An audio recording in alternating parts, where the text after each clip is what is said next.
একটা প্রশ্ন দিয়ে শুরু করি আজকের কথা। আপনি কি কখনো রাতে ঘুমানোর আগে ভেবেছেন, আমার সন্তান কি সত্যিকারের মুসলিম হয়ে গড়ে উঠছে? শুধু নামে নয়, মনে, চরিত্রে, আচরণে। এই প্রশ্নটা যদি আপনার বুকে একটু হলেও নাড়া দেয়, তাহলে আজকের এই কথাগুলো আপনার জন্যই।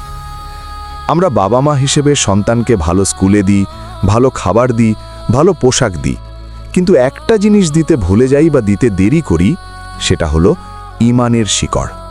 আর সেই শিকড় যদি ছোটবেলায় না গাঁথা হয়, বড় হলে ঝড়ে গাছ উপড়ে যায়। তাহলে কিভাবে শুরু করবেন? কোথা থেকে? কতটুকু? এই প্রশ্নগুলোর উত্তর আজ একসাথে খুঁজব। প্রথম কথা হলো পরিবেশ। একটা শিশু যা দেখে, যা শোনে, যা অনুভব করে, সেটাই তার ভেতরে গেঁথে যায়।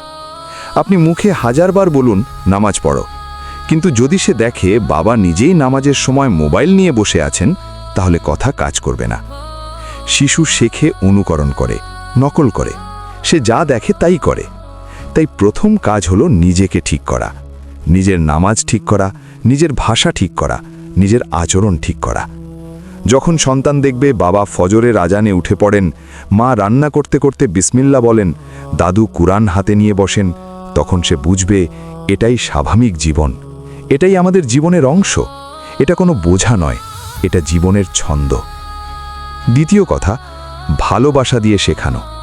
অনেক বাবা মা ভাবেন ধর্মীয় শিক্ষা মানেই কঠোরতা, মানেই শাসন, মানেই ভয় দেখানো।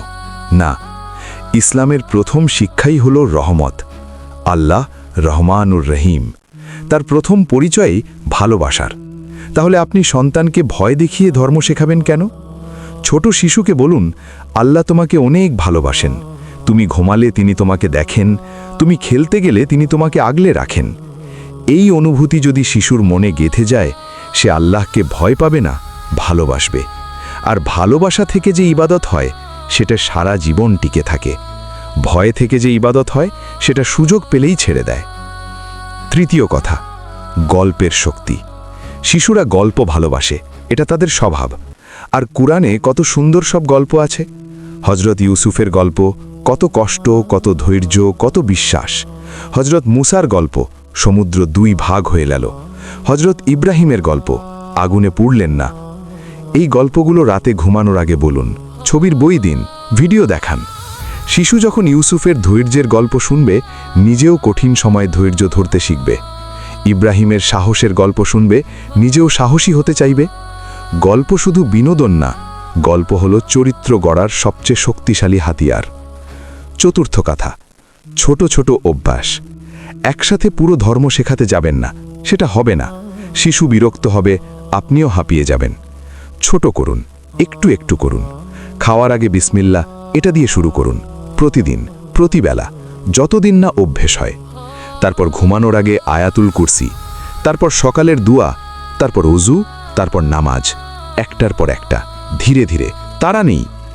একটা গবেষণায় দেখা গেছে, কোনো অভ্যেস প্রতিদিন করলে 21 থেকে 66 দিনের মধ্যে সেটা স্থায়ী হয়ে যায়। শিশুর ক্ষেত্রে এটা আরও দ্রুত। তাই আজ থেকে শুধু একটা অভ্যেস বেছে নিন, শুধু একটা, এবং সেটা প্রতিদিন করুন। পঞ্চম কথা, প্রশ্নকে সম্মান করুন। শিশুরা প্রশ্ন করে, অনেক প্রশ্ন, অদ্ভুত প্রশ্ন, কখনো কখনো এমন প্রশ্ন যা শুনে আপনি থতমত খেয়ে যাবেন। আল্লাহকে কে বানিয়েছে? জান্নাতে কি খাবো? মরলে কি ব্যথা লাগে? এই প্রশ্নগুলোকে ভুলেও থামিয়ে দেবেন না, বকবেন না, বলবেন না এসব জিজ্ঞেস করতে নেই। কারণ যে শিশু প্রশ্ন করে, সে মাথা দিয়ে ভাবছে, সে বুঝতে চাইছে। এটা খুব ভালো লক্ষণ।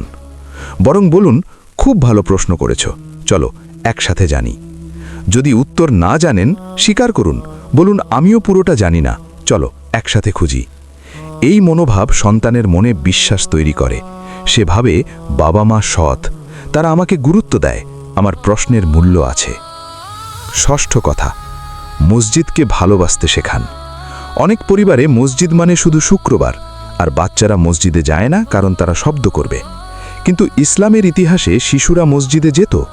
নবীজি সাল্লাল্লাহু আলাইহি ওয়াসাল্লাম নামাজ পড়তে পড়তে নাতি হাসান হুসেন পিঠে উঠলে সেজদা লম্বা করে দিতেন, শিশুদের তাড়িয়ে দিতেন না। মসজিদকে শিশুর কাছে আনন্দের জায়গা বানান। সেখানে পরিচিত মানুষ আছে, সেখানে শান্তি আছে, সেখানে আল্লাহর ঘর আছে। এই অনুভূতি যদি ছোটবেলায় তৈরি হয়, বড় হলে মসজিদে যাওয়া তার কাছে বোঝা মনে হবে না। সপ্তম কথা, প্রযুক্তিকে শত্রু ভাববেন না। আজকের যুগে শিশুকে মোবাইল আর ট্যাবলেট থেকে দূরে রাখা সম্ভব না, কিন্তু এটাকে ভালো কাজে লাগানো সম্ভব। ইসলামিক কার্টুন আছে, কুরআন শেখানোর অ্যাপ আছে, সুন্দর নাশিদ আছে, নাবিজির জীবনের অ্যানিমেশন আছে। শিশু যখন ঘন্টার পর ঘন্টা স্ক্রিনে থাকবেই, তাহলে সেই সময়টার একটা অংশ কাজে লাগান। তবে হ্যাঁ, স্ক্রিন কখনো মা বাবার বিকল্প হবে না। কোনো অ্যাপ বা কার্টুন আপনার কোলের উষ্ণতা দিতে পারবে না। প্রযুক্তি সহায়তা করবে, কিন্তু মূল কাজটা আপনাকেই করতে হবে। অষ্টম কথা, দোয়া শেখান, দোয়া করতে শেখান। ছোট শিশুর মুখ থেকে দোয়া বের হলে সেটা সরাসরি আল্লাহর কাছে পৌঁছায়, এটা বিশ্বাস। শেখান বৃষ্টি এলে কি দোয়া পড়তে হয়, খাওয়ার পর কি বলতে হয়, ঘরে ঢুকলে কি পড়তে হয়। এবং নিজেও সন্তানের সামনে দোয়া করুন, হাত তুলুন, বলুন, আল্লাহ আমার বাচ্চাকে ভালো রেখো, তাকে হেদায়েত দাও। শিশু যখন দেখবে বাবা মা তার জন্য হাত তুলে কাঁদেন, সে বুঝবে আল্লাহ কত বড় আর সেই আল্লাহ তাকে কত ভালোবাসেন। এই অনুভূতি তার সারা জীবন মনে থাকবে। নবম কথা, ধৈর্য রাখুন নিজের ওপর।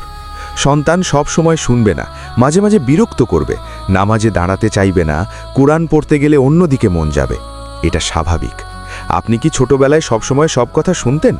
শিশুকে জোর করবেন না এমনভাবে যে সে ধর্মকে শাস্তি মনে করে, বরং ধীরে ধীরে, মায়া দিয়ে, ভালোবাসা দিয়ে। একটা বীজ মাটিতে দিলে সাথে সাথে গাছ হয় না, পানি দিতে হয়, রোদ দিতে হয়, সময় দিতে হয়। আপনার সন্তানও তেমন। আপনি বীজ বুনছেন, ফল দেখতে হয়তো সময় লাগবে, কিন্তু যত্ন নিলে একদিন সেই গাছ বড় হবেই।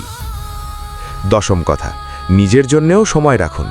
এই পুরো আলোচনায় আপনাকে অনেক কিছু করতে বলা হলো, কিন্তু একটা কথা বলা হয়নি, আপনি নিজে কেমন আছেন? সন্তানকে ইসলামিক শিক্ষা দিতে গিয়ে নিজেকে ভুলবেন না। নিজের ঈমানও চাই, নিজের মনেও শান্তি চাই, কারণ খালি পাত্র থেকে ঢেলে দেওয়া যায় না। আপনার ভেতরে যদি আলো না থাকে, সন্তানকে আলো দেবেন কিভাবে? নিজের নামাজ পড়ুন, নিজে কুরআন পড়ুন, নিজে দোয়া করুন, নিজেকে ঠিক রাখুন। তাহলে সন্তান আপনার কাছ থেকে স্বাভাবিকভাবেই শিখবে। কোনো জোর লাগবে না, কোনো চাপ লাগবে না। শেষ কথা, পৃথিবীতে সবচেয়ে বড় উপহার কি যা একজন বাবা মা সন্তানকে দিতে পারেন? সম্পদ? সম্পদ শেষ হয়ে যায়। বাড়ি? বাড়ি পুরনো হয়। শিক্ষা? শিক্ষা কাজে লাগে, কিন্তু সব কিছু না। সবচেয়ে বড় উপহার হলো আল্লাহর সাথে সম্পর্ক। যে শিশু জানে আল্লাহ তাকে দেখছেন, সে অন্ধকারেও সৎ থাকে।